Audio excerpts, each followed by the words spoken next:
Okay, so Creepy dolls. Are they haunted?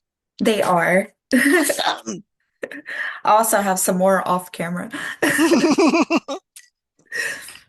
How are you today? I'm good. How are you? Oh, it's been a long one. If you hear my kids in the background, just let me know and I'll pause it. I do have this set for 2 hours just in case we need some overtime. That's totally fine. How many kids do you have? I have three, Oh, and they're all under 7. you're a very patient woman. I try to be. Where am I talking to you from? Where are you at? I am in North Carolina. Okay, I'm in Texas. Oh, I that's just not always, far. yeah, it's not far. I just always wonder where people are at when I talk to them because I get a lot of people in the Northeast, and I've been doing a lot of podcasts from people in London and Australia.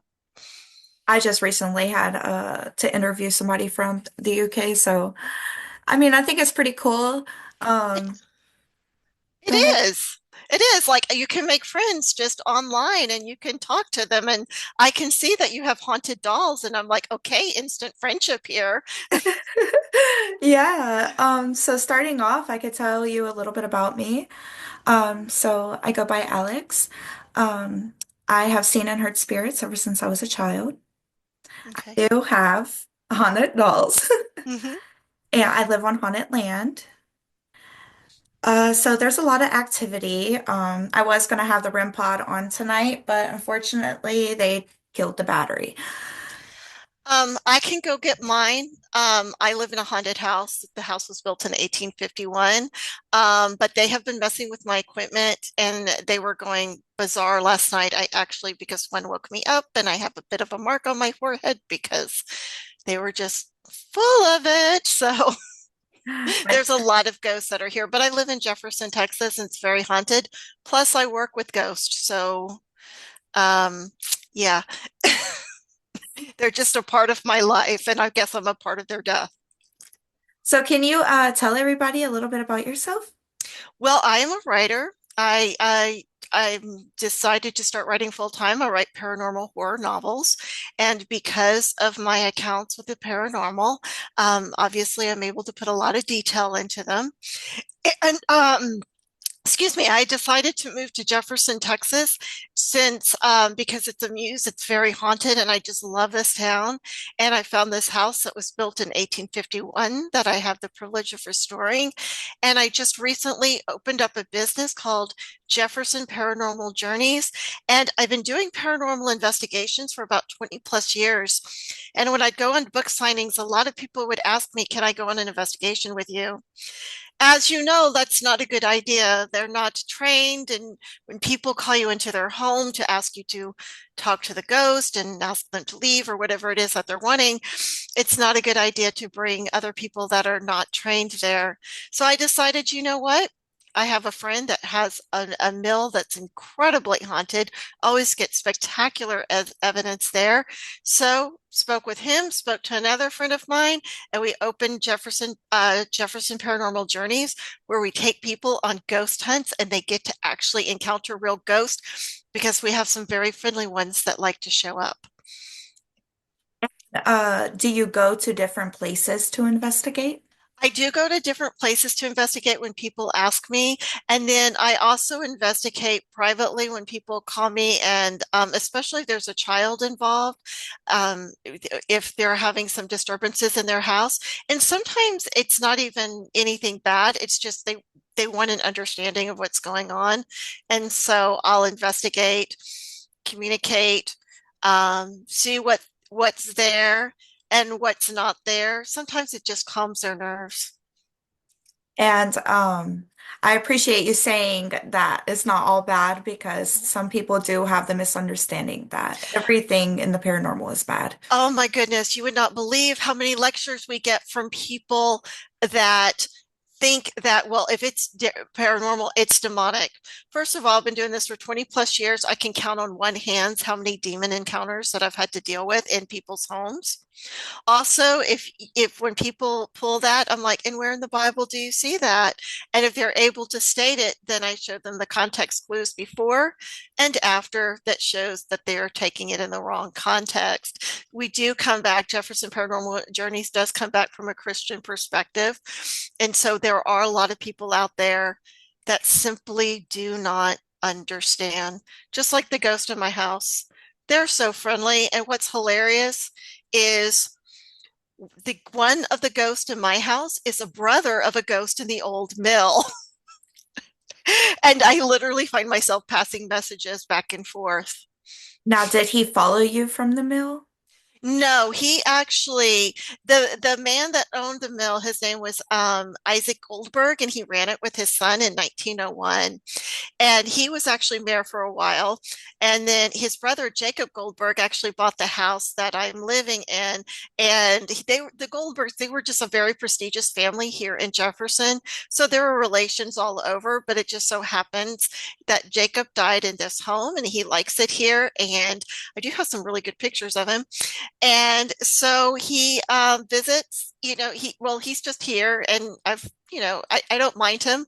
And then his brother, Isaac, happens to be in the old mill. So when I realized the relationship, I got real excited and was talking to the ghost. And so now there's this kinship. So it's kind of cool. It's actually one of the first places I take people to collect evidence because he's such a nice guy. He always gives the people something, whether it's photographic evidence, EVPs, he'll move something, he'll have the cigar smoke or pipe smoke around him.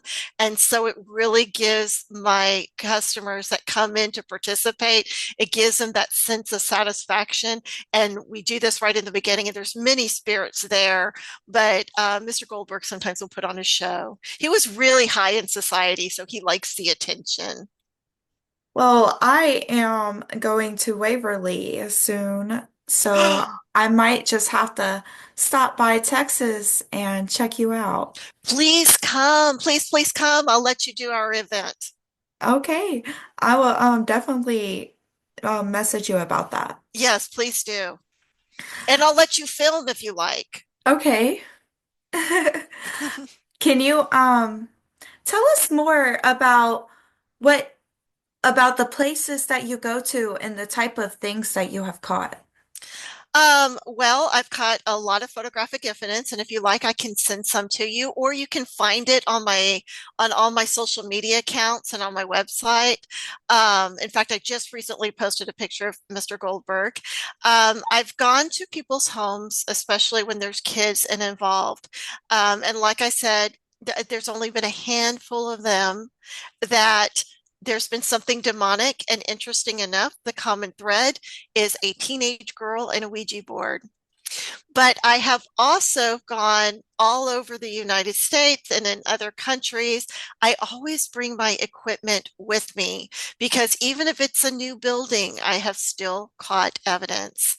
The Minger Hotel, tons of evidence, especially just around here.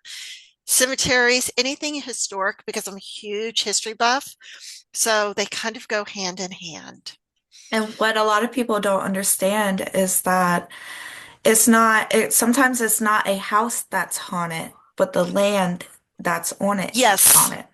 yes, it is. That is often true. Um, that's actually going on now in Savannah. I don't know if you get to Savannah, Georgia. I've gone there a lot. But SCAD, which was the Savannah College of Architecture and Design, they built some new dorms, and the land was already haunted. And they thought, well, we tore down the old buildings, we'll build these new dorms, it'll be fine. The first night that they were open, the kids were actually standing there. They're hearing cannonballs going off in their rooms, and they're hearing moanings and death. And what it is it's just the reenactment of the Civil War that's going on. Of course, it does sound scary. I mean, a cannonball going off and it's so piercingly loud, but it's an echo haunting. And so, but a college student isn't going to understand that, especially if they're new to Georgia or new to the area. And the first thing that's going to pop in their head is, oh, it's demon, demon, demon. Exactly, but I think I do blame, and I won't mention names, but I do blame some of the influencers and some of the people that are on the, like that are on different shows that always use the demon word or the D word, as I call it. They're doing it for ratings. But the truth is they wouldn't know what to do with themselves if there was an actual demon.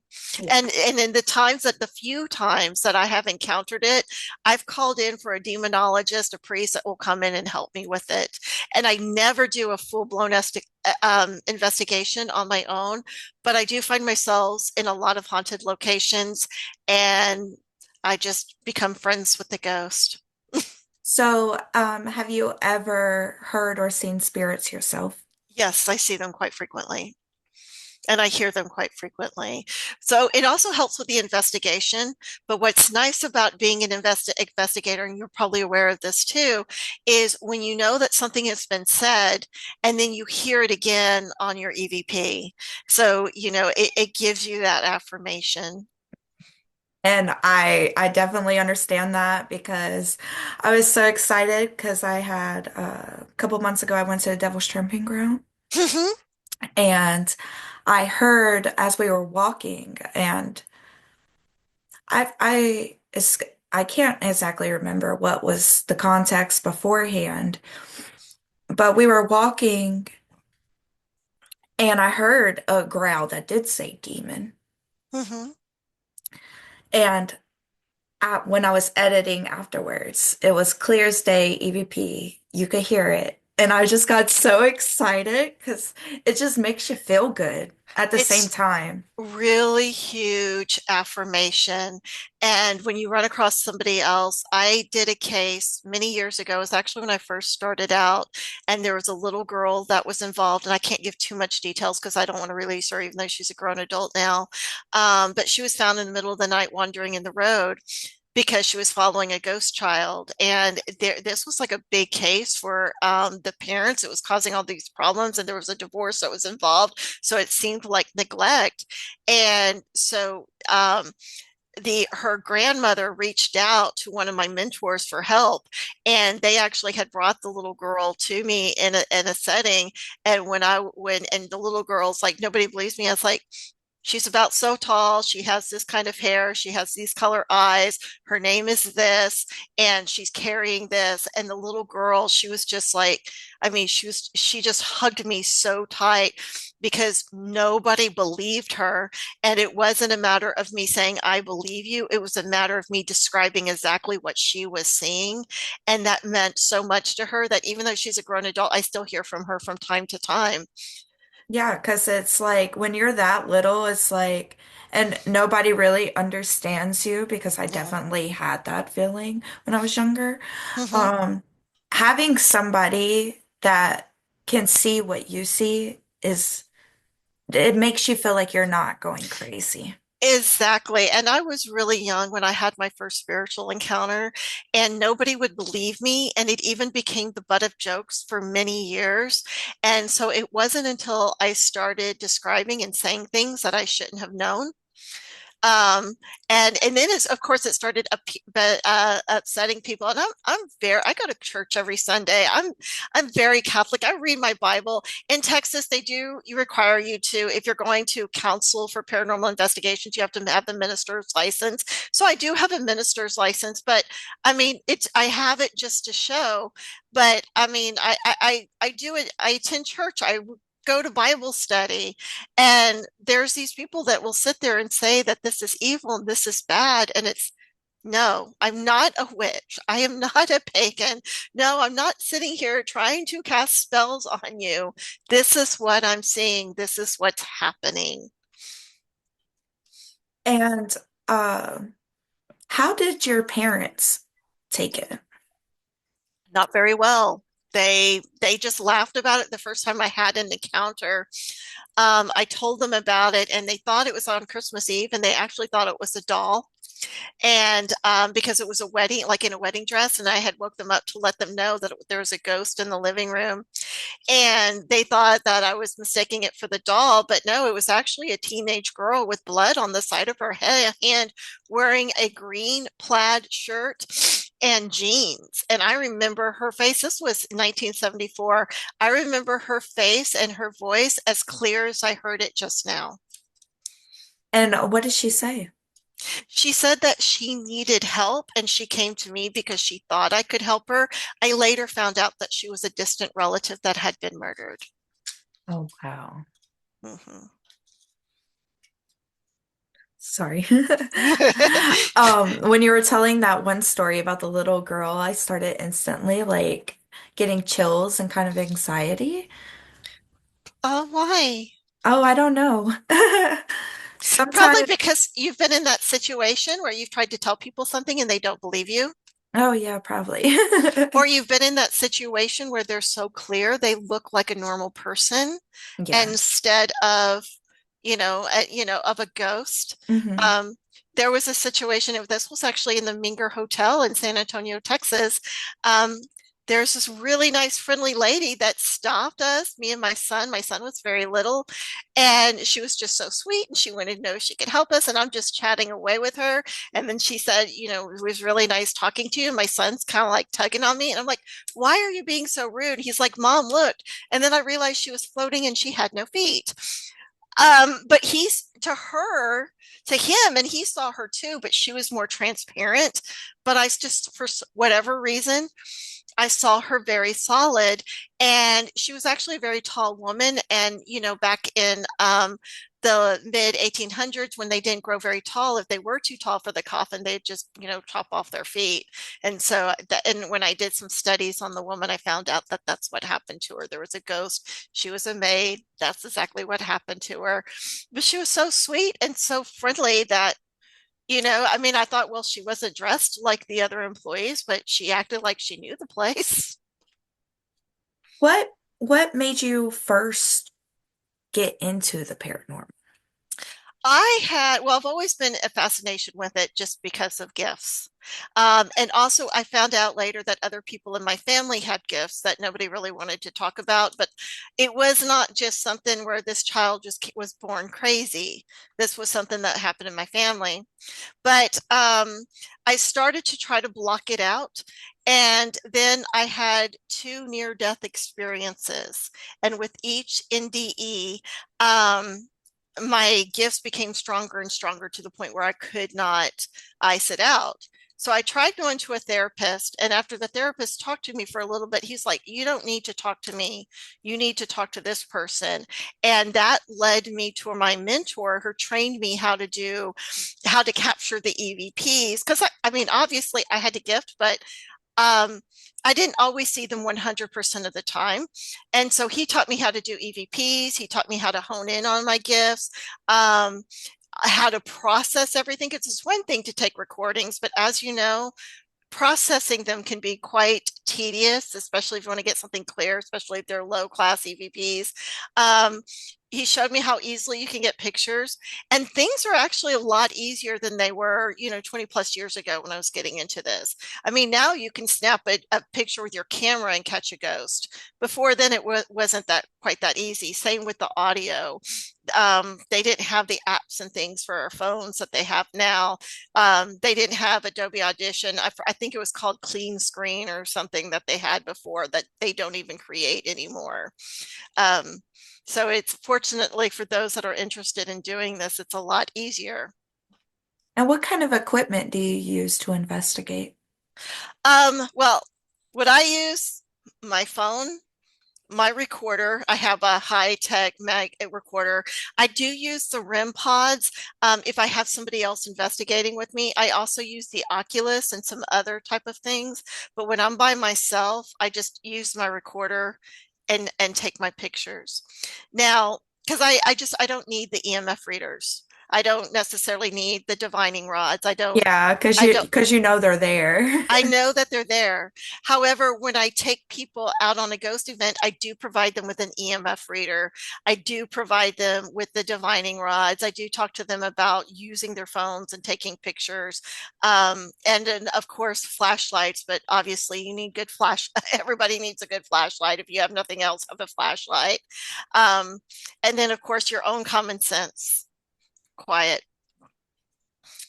Yeah, just let everything sink in. You don't have to be Yes. hyper all the time and Actually, you're less likely to catch the evidence if you're really hyper. right.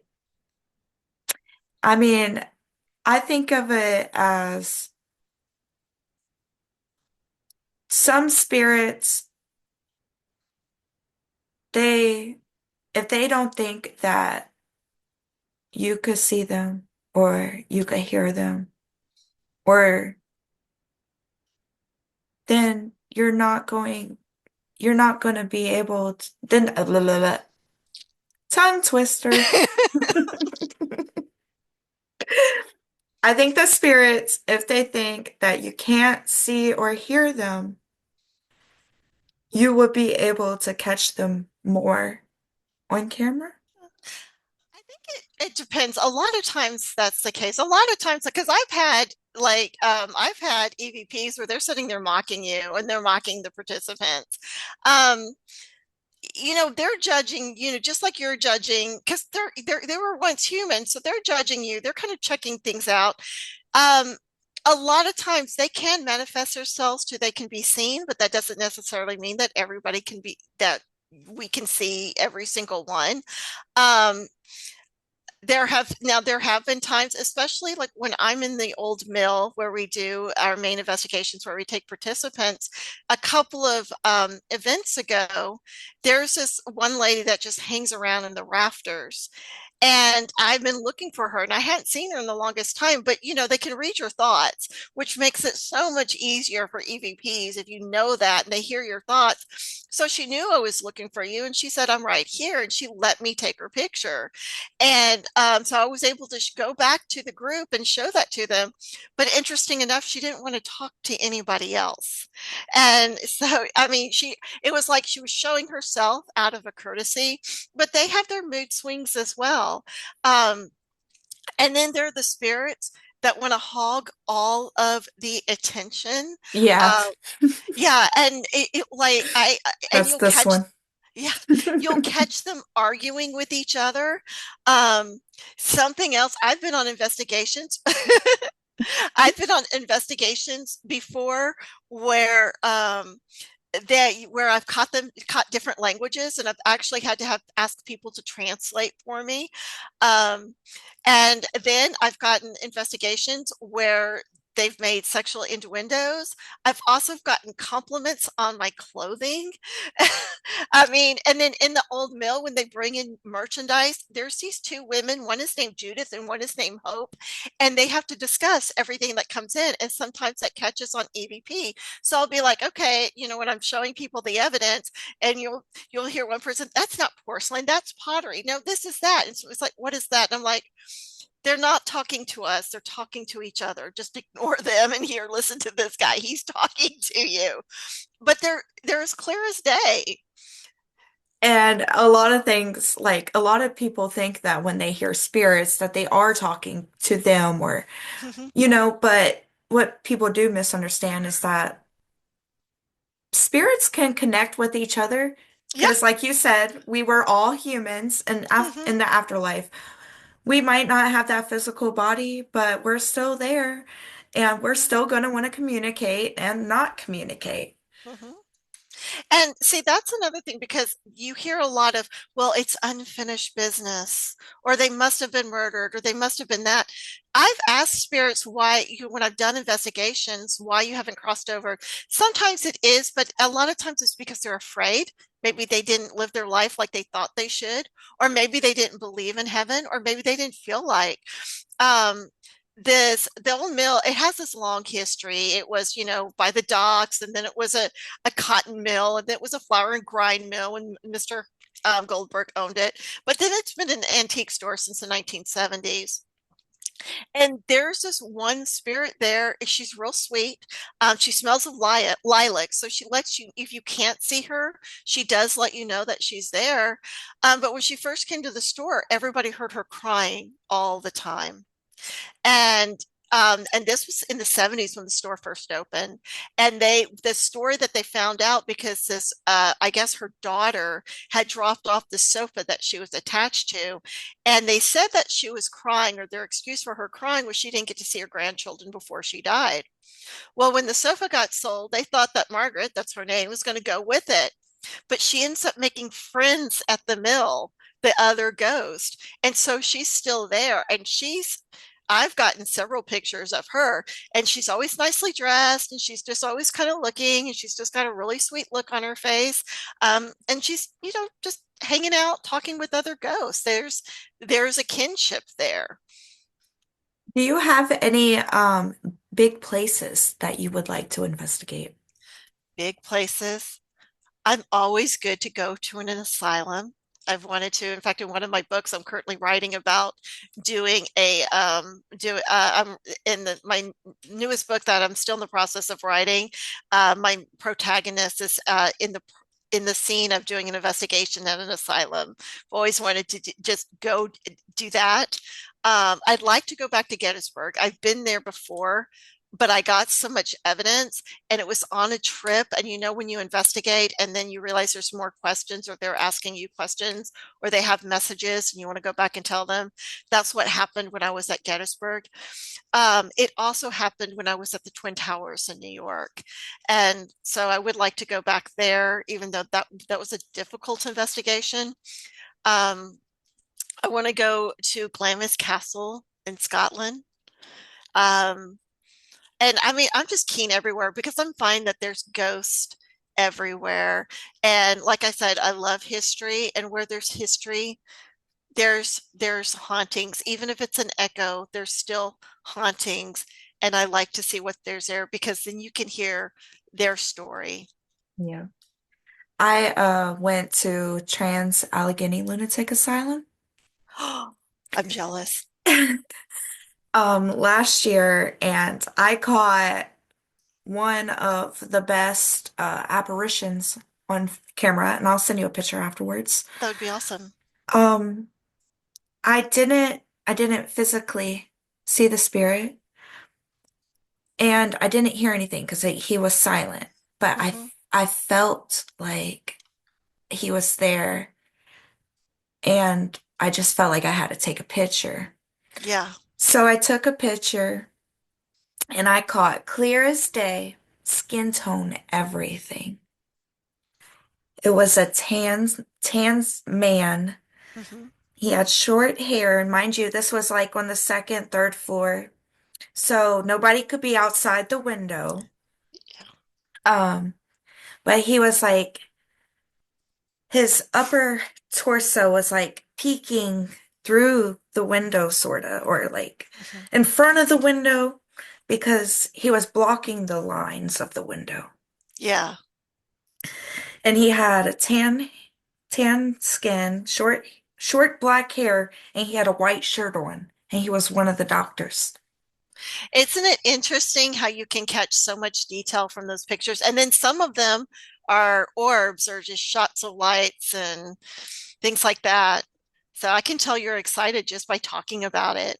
Oh yeah, I always get so like I wouldn't even say it's like anxiety shakes, but it's like excited shakes. Like my cheeks even Yeah. tremble. It feels good when you get, because I've gotten some really good photos like that, and it feels so good. Like I want to shout up to my world, and like I'll be texting these pictures to friends of mine. They're like, "Why are you showing me this? This is really creepy." Or like I have a really good picture of Mr. Goldberg's face, the one in my house, looking at me. I took it when I was in bed, and I looked up and I saw my clothes moving in my little sitting area, and so I took a picture, and there he is just looking at me. So I'm sending him all my friends. And like, why are you sending me this? Aren't you creeped out? And I guess because you're so used to ghosts, you just don't get creeped out. But when you get something that is so clear, you get excited. So you want everybody to know. And then you wonder why they think you're creepy. I think the only times I've ever really been creeped out while investigating is when I know for sure there's something dark there and they're Yes. trying to target me. I did an investigation, and actually it was in a trailer home. And there was a lot of spirits that was in there. There was also kids, and some of the spirits were actually there to protect the kids, but they did have a demon. It was one of the times I had to call in. And when we were doing our prayers, prayer circle. And this is my fault because, demons will make themselves appear to be scary. And he was trying to scare one of the other investigators. But I found it comical because he looked like a bear with pointed ears. And I just thought he was so funny looking. So obviously that ticked him off. So we're doing our prayer circle and I'm holding hands with our camera person and I can feel nails screeching, pressing down hard into my arm. And I even looked and I could see blood, forming like in the moon marks. And the camera girl, she had the same thing happening to her arm and she was terrified and she tried to let go. And I squeezed harder. I'm like, don't break the circle. Don't break the circle. She was new. And I feel so bad. I think this was like only the second investigation she's ever been on. Needless to say, she's decided that doesn't want to do that anymore. But I mean, it was so dark and I shouldn't have laughed, but just my initial, because like I literally, like, I don't think he even meant for me to see him. I walked in there and he was like in the bathroom behind the shower and he just looked funny to me. So I bursted out laughing. Um, And so then we quickly had to do the circle when we realized what we're dealing with. And again, come to find out, teenage girl, we found a Ouija board under her bed. We gave her the riot act. She didn't know. And I mean, because, a lot of people play with, the Ouija boards, especially the younger ones. And And the older. yeah, some of the elders, well, that was the thing to do in the Victorian era. So no wonder there's so many of these Victorian homes like myself that they're all haunted. I I had a dream before of a house, and I'll edit this out because YouTube already Sure. knows about this. But I had a dream of a house, and it was as if I was playing the lady, and I was like standing in front of the upstairs window, and there was a man laying in the bed behind me. My boyfriend, baby daddy, husband. Um, he had started a new job and I was taking him to work, and I look over and there's this house in the middle of the field and it's across from a graveyard. Yeah. And I'm like, that looks just like the house that was in my dream. And it was for sale. So we called the place to see if we could look at it. We go there, we look, and the inside of the house is exactly like my dream, except for there's some of the missing furniture. But like there was a piano at the behind the stairs. That was the same in my dream. The red, long red velvety curtains hanging Mhm. off of the window. The upstairs layout, everything was exact. It turns out that the house used to be a plant, not planetarium, plantation. Mhm. And the man who we were talking to, his wife's ex-husband had also died in that home.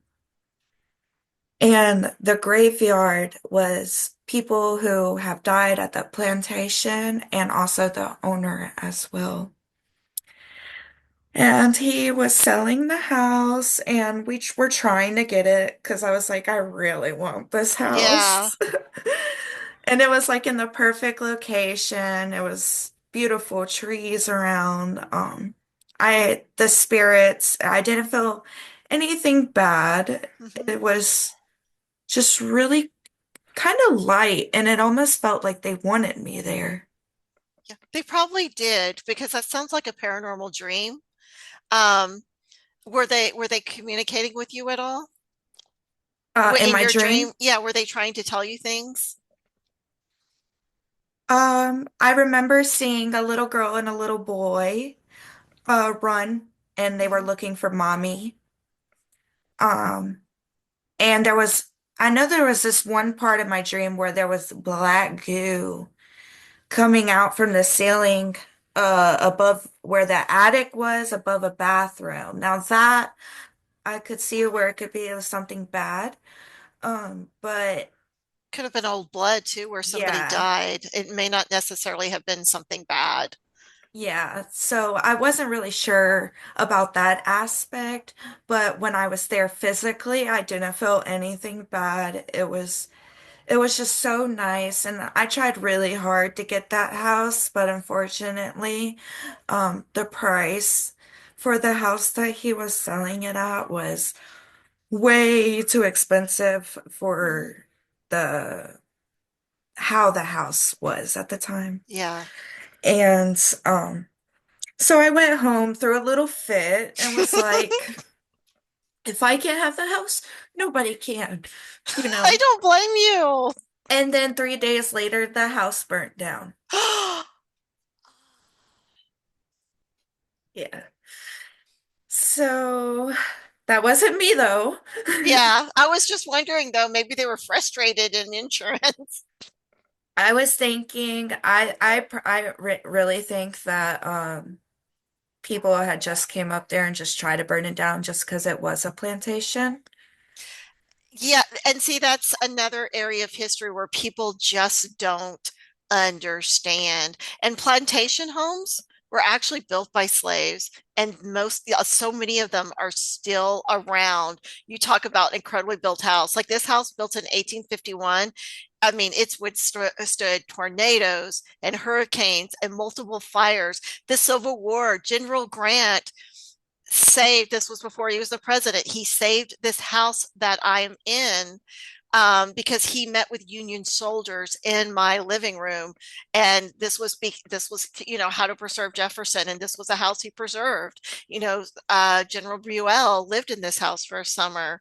So I mean, there's been a lot of history that just goes on and off through here. So yeah, my equipment goes off sometimes. The you know, batteries. I always have a large supply of batteries. What's good though is a lot of the investigative equipment now is coming out with USB chargers. Yeah, that's what we And need. But yes, then at the same time, it's like, what if you go to places that don't have power? that's where I have to have the alternative. That's why I always have both with me. But the batteries do die very quickly.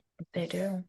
Especially if when they're draining them, because some Yes. spirit that's why like I know it can be bad, but at the same time, I do try to let spirits take more of my energy than the camera Yes. energies because it's like I kind of need this so that I can show other people that y'all exist, you Yeah. know? And I do that, but the bad side of it is a lot of times the way they died, you feel it. Hmm.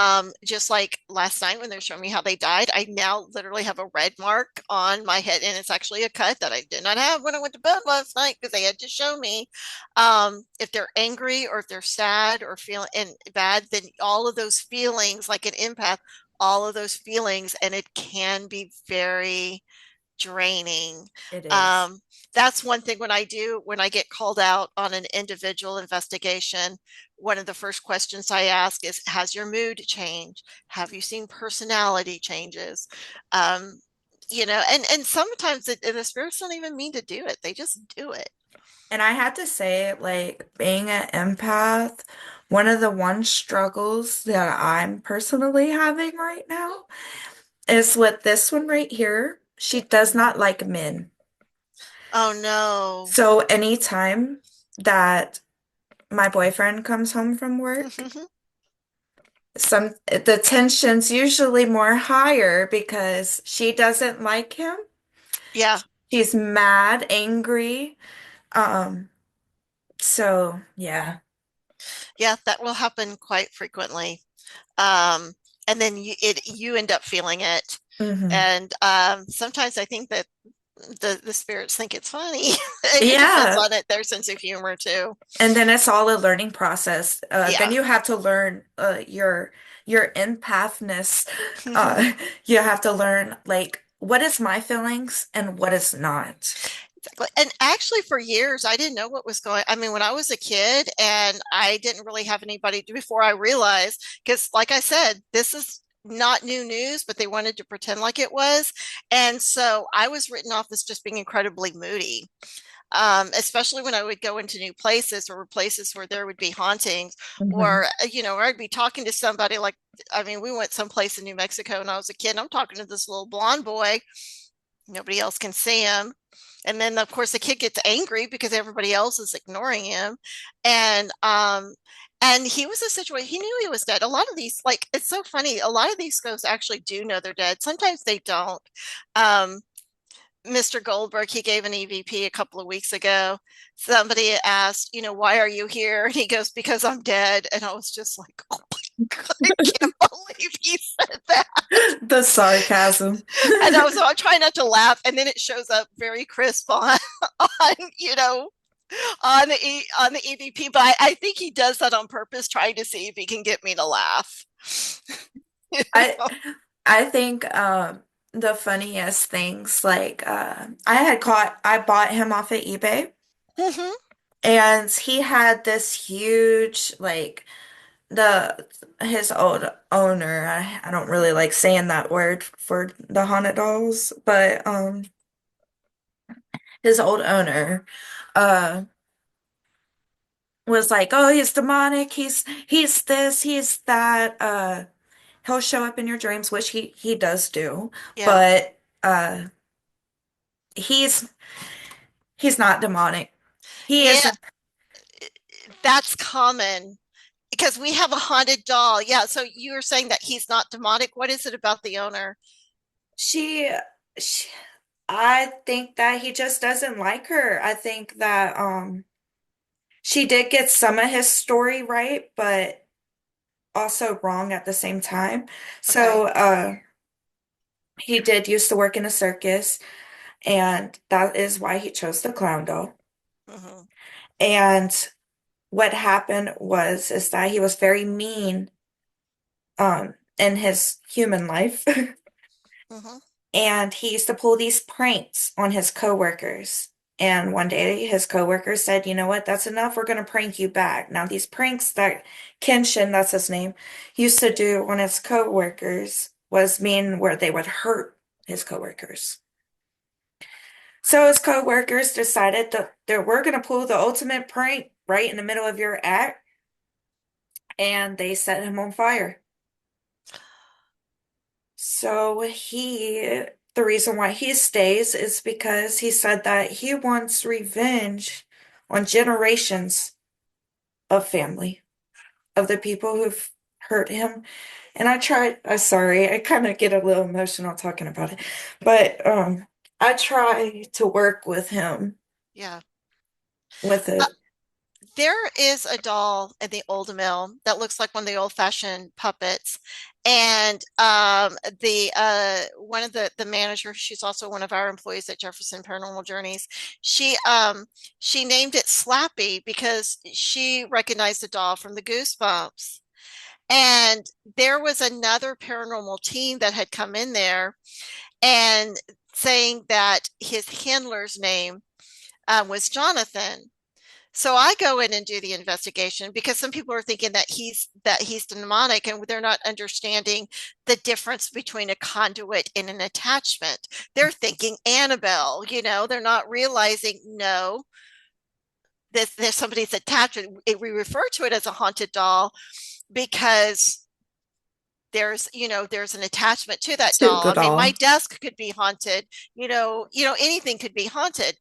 So anyway, so I go in and do the investigation, and I'm trying to explain to them the difference between a conduit and an attachment. And it was funny because the EVP was going, wicked, wicked, conduits are wicked. And it was pretty clear. But then when I was like, is your name Jonathan? He got very angry. He was like, my name's not Jonathan. He also didn't like being touched. He didn't like being messed with. Um, so I go back and I process the EVPs. And they what I was saying was another paranormal investigative team got the name Jonathan, saying that was his handler. Well, there is a ghost that's extremely friendly there, and when he runs into you, he'll follow you throughout the investigation. And sometimes you have to like weave out his voice from the others. And his name happens to be Johnny. He was a ship worker. He fell off the dock. He drowned. He likes it there. He's a good guy. He's just hanging out, a little bit too helpful. And come to find out that the puppet that the handler's name is the handler is attached, but his name is Oscar. And he was just angry because everybody was calling him Jonathan or Slappy, which he hated Slappy. And he didn't like being touched. Renee, that's our employee. She takes the doll, she puts it up high, so people can't touch him and so people won't be tempted to touch him. And the activity around him has slowed down. Apparently, he was grabbing people. He was grabbing women's breasts. He was just doing all sorts of obnoxious things. And now he's quieted down because he's happy. Yeah. When I did do an investigation with him, and I asked him, "Are you happy where you were?" He did say yes. He thanked me. It was the same voice, but a different attitude. And just having that general respect, and he now seems okay in the shop. Now, whether he'll eventually pass on, I don't know. He's been there for so many years, and when they've been there that long, you just have to accept that they're just happy, and you got to learn to coexist with them. Mhm. So, I mean, there is, they can have some happy stories. They can calm down. I don't know what to do about your doll that hates men, because even if she exists, she learns to coexist with your significant other. If, do you have any sons? Yeah. When your sons grow, that agitation may happen towards your sons. Maybe not so much because she's watched them grow, but when their friends come over, Oh yeah. you know. Um, I think the funniest activity I've had at my house, I will say, it is this one because he still pranks in the Yeah. afterlife. Hmm. He loves to lock me out of the house. And then I have to sit there and because I am a smoker, ill smoker. But at night, when the kids are asleep is usually when he does it. I'll go outside to smoke a cigarette and he locks me out of the house knowing that the kids are asleep and I'm the only one home. So I have to sit there and sometimes he makes me wait 5 minutes. Sometimes he makes me wait 10 minutes. And I have to bang on the windows. I'm like, come on, one of y'all wake up, wake up. Nobody wakes up. So then I have to go back to the door and just wait. And I'm like, Kenshin, can you please just open the door? And then he opens it. And I'm like, okay, thank you. Now don't do this again for like another month. Is it possible he doesn't like smokers? No, because he asks us for cigarettes. Oh, okay. But he just does it to He be just does mean. it because he can. Yeah. I've had ghosts ghosts play pranks. My husband was alive. Ghosts, he went with me on a lot of investigations, and he was really helpful because he was a policeman and he was trained to look at things, with that analytical eye. And as often as you go on investigation, sometimes there's nothing there. Sometimes they need a plumber, they need an exterminator. And so he could debunk things easier and quicker. But the spirits loved to play jokes on him, especially. And they would hide his keys, put his receipt in his hat, steal his pillows, all sorts of just crazy stuff like that. And then the ghost here, because I'm restoring the house, if they don't like the contractor, they will mess with him. Now, a How dear friend, I'm sorry. how does the because I know some spirits don't like working on houses. How does the spirits in your house feel about you reconstructing? they were angry at first. Now I'm not, I'm really just changing the aesthetics and I'm trying to keep it to the time period. The land was acquisition in 1849. The first part of the house was built in 1851. Additional parts was added in 1870. More parts were added in 1950s, and then there were some more aesthetics changes in the late 1960s and 1970s. So I wanted to make it back to its original era. And so when I first bought the house, because I was a teacher and I was still on contract when I first bought the house, so I would drive up here on the weekends to work on it. And when I was pulling down wallpaper, I mean, a couple of them were giving me a really hard time. Now, there's three ladies here that plays a lot of jokes. They're really sweet, they're really funny, and they've learned to accept me. And I'm actually kind of attached to them. But there was a butler here that didn't like it and he would growl and make noises and I could physically hearing the other ladies like argue with him, please just leave her alone, especially when I was on the ladder because that would make them nervous. But then when I changed it and I put up the gold wallpaper and the burgundy border, he loved it. And now they're very attached. um so I have that conversation with them, whether I can hear them or not. I have that conversation. This is what I'm trying to do. If you don't like it, let me know, but don't knock me off the ladder. I know in one of the bathrooms I was removing some wallpaper and I had to use a steamer because this, stuff was up there for so many years and they kept unplugging it. And I was like, fine, whatever. And then they plugged it back in and it was just like, because that takes a lot of energy for them to do Yeah. it and to press it in there. And I was like, okay, it's like, oh, okay, thank you. So they unplug it again. And then I said, I go and unplugged it back and I said, okay, yes, like I said, okay, you're not really that funny. And then they unplugged it and plugged it back in. I said, okay, maybe you are kind of funny. And then I hear wrestling and I hear these women laughing and they're just kind of like running down the hall. And when I say women, they had to grow pretty fast in the 1800s. So one of them, I know she died in the house and she plays with my cat all the time, but she looks like she's only about 14, 15 years old. So I could tell you just a ton of stories about this house alone. Okay, let's do a little icebreaker. Awesome. Okay. Would you rather be able to fly or go invisible? Go invisible And why? so I can do wicked stuff to people. Play games. Same. Oh, I would screw with so many people. And I've been bullied.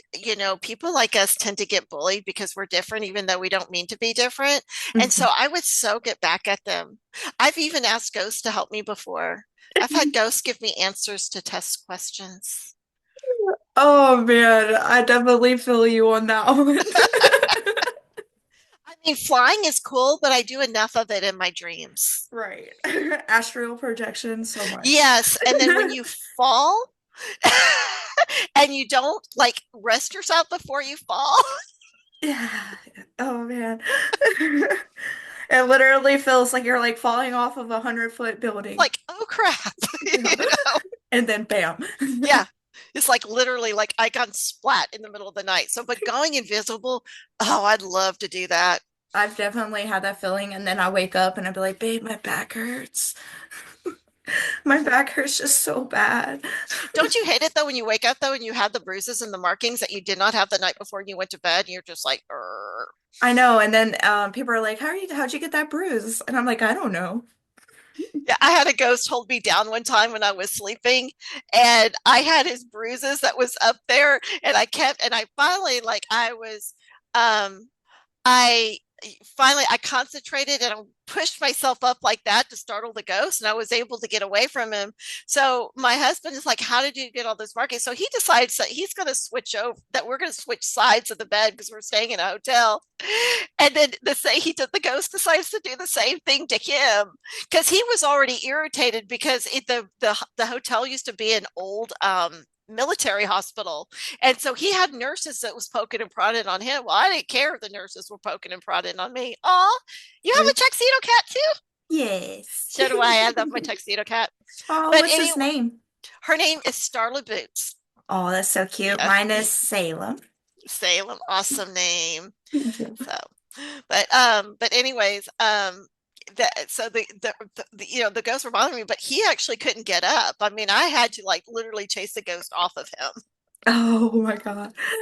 My I am doing this thing off of YouTube, but I'm trying to do like a little investigation because my husband he could see spirits and Hmm. stuff as well. Um and when he was younger, uh teenager, I think, Hmm. he always tells me how this one spirit that he saw um just really connected with him. And when he told me about it, I just got really invested in it where I want to figure out like who she is. Was her case ever solved? But so what happened was in his dream he had it was a woman and she was leading him, showing him what had happened, and she went on a date with this guy on a picnic and they were in their swimwear. They was on a beach, but they weren't at the beach area. He took her into this cave and chopped her body up and threw it to the sharks. Oh, wow. And she just kept repeating to him, he killed me. So I would love to figure out, was that case ever solved? Did he ever get murdered? Where it happened? Did he?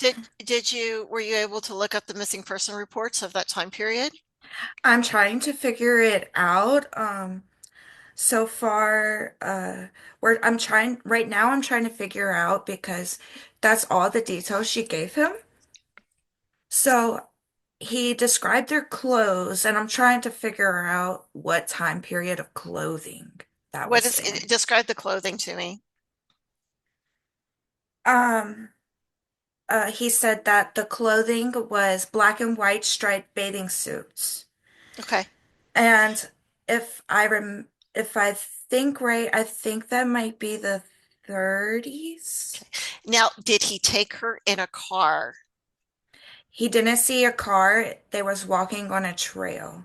walking on a trail? What kind of shoes was she wearing? No shoes. It was swimwear attire. Okay. Because it was supposed to be a beach date, but they were off of the beach. They were like in a secluded area. Like a reef or maybe even a lake area? I'm thinking there was a cliff, and on the cliff there was a cave, like Okay. kind of built into it. And that's where he chopped her up. And then there was a circle of area where it connected to the ocean, but it was a circle. Okay. And there was sharks everywhere. And he was throwing bits of her body into the shark. Oh, sorry, but he kept her head. Well, okay, so the sharks would have been drawn by the blood. So the sharks may not have already been there, especially in shallow waters, but it could have been drawn to there by the blood. So you know it's salt water, so it had to have been the beach. Um, did it happen in the location where he lived by that you know of? I'm not sure. Because did she have an accent? Because that's one thing that I've noticed the spirits will carry their same accent that they had in life. That's a good question. I did not ask him that. Ask that and see, because I mean, obviously, being from the South, I have the twang. You have a little bit of a Southern accent. It's just because of where we grew up with. But if you uh check and see, because it could have also been in Maine, and she could have found me because, like this situation, I was living in Louisiana at the time. I was 4 years old when I saw One my second. relative. I'm sorry. Yeah, One second. My sure. kids came busting in here. Okay. Hey, y'all go in there, please. Go in there, baby. Mommy is almost done with her work call, okay? Almost done. Almost done. Sorry, my littlest one's about to be two. Oh, okay, that's fine. So Uh, he's a strong little baby and can just bust open doors. so what I'm at saying is because, like in the example with this situation, with my first spirit that I'm aware of, I know that there were others because I've had stories told to me. She was actually killed in Fort Worth, and I was in Lafayette, Louisiana at the time.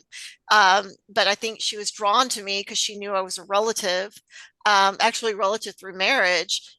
That could probably see her. So somehow they know who's there. They also know who likes them and who cares about them. So it's possible that, you know, there is some sort of connection. You might want to check to see if there's any missing relatives. But if you can, locate the area, then you would have a better chance at finding out missing persons reports. And also hairstyle. What was her hairstyle like? Did she have it in a ponytail? Was it in a bob? Because in the 30s, she would have had a bob to mid-length hair, depending upon her age. And one thing that I'm trying to have him do is I'm trying to have him a write down like a very detailed description of everything because I want to draw it out and I want to show him like, is this what you saw? Because if I could draw it out and basically make it look as realistic as possible, then I could possibly Google image search the Yeah, drawing. absolutely. And so that's another thing that I've also been trying to Yeah. consider. And then also find out if it was a marked trail or a handmade, just teens pick their trails and stuff. Because if it's a marked trail, there would be signs and there would be locations of it on the map. But one thing that you will have to consider is it's possible because landscape changes over time. Trees get torn down, parks get made, parks get torn down. So it is possible the cliff and stuff would still be there, but more than likely, there's a very strong chance that the other surroundings, even the path they walk down, may not exist anymore. Because it almost sounds like some of the landscape that you might see in Maine. Yeah, I'm hoping that would be able to at least find a picture of how it Yeah. used to look. Hmm. So that's the biggest thing that is on my goal right now. It's a start. I think it would be kind of fun to do as well. When I was living in Texas and I was in my 40s, I was having reoccurring dreams of a kid named Tyler that was talking to me. Um, and he was about 7 or 8 years old, said he was buried underneath a bird path in Baton Rouge, Louisiana. And I mean, it drove me crazy. I was looking for this kid, and I could tell by his clothes and because he was a black kid with an afro that looked to be about 7 years old. Um, and so looking at taking that clothing and his hair, because this was before they were doing the really short buzz cuts, I was able to at least determine a time period. I hear them. Yeah, I'm sorry. It's Please, okay. can y'all please go in there, Destry? Take your brother in there. Grab his hand and walk him in there. Take some gummy bears and go.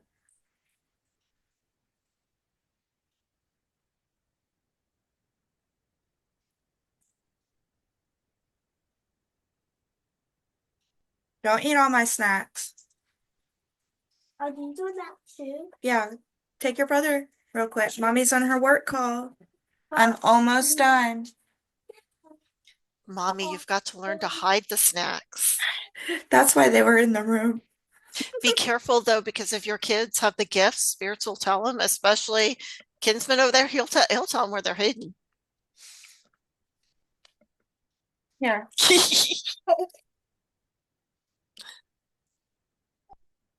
Yeah. Here you go. Thank you. You're welcome. Go in there. Go in there with Sissy and go watch Such TV. good manners. Thank you. I don't know where my sister is. She's in the living room. Y'all go. I I never saw her. Go on. Salem's about to get you. Look, tell you. Sorry. It's okay. Well, let's go ahead and wrap this up. Okay. Um, you can go ahead and finish what you were saying. Oh, I forgot. We covered so many different subjects. Okay, okay, I'm sorry. Well, can you let everybody know where they could follow you, if they would like, and where they can, if you have a website?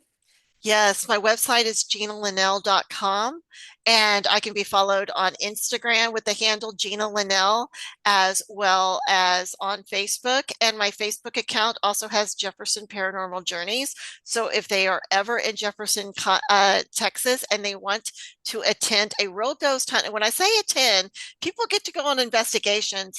I train them and provide them with equipment so they can investigate themselves. So it's a really cool experience. It's like a 4 hour experience, and we give them the old history, how to use the equipment, and there's trained paranormal investigators such as myself that's there to help. Well, I thank you, and I'm sorry to cut this short real Oh, you're quick. fine. Um, but y'all, my kids they're wilding right now, so I gotta go do mommy duties. That's okay. If you find that you need some more information, just give me a call or send me a DM, and I can help you out again. Okay, thank you All so right. much. And you Thank stay in you. contact. Oh, I definitely will. And you come see me. I will. Okay. Send me all the details. I sure will. Okay. Bye.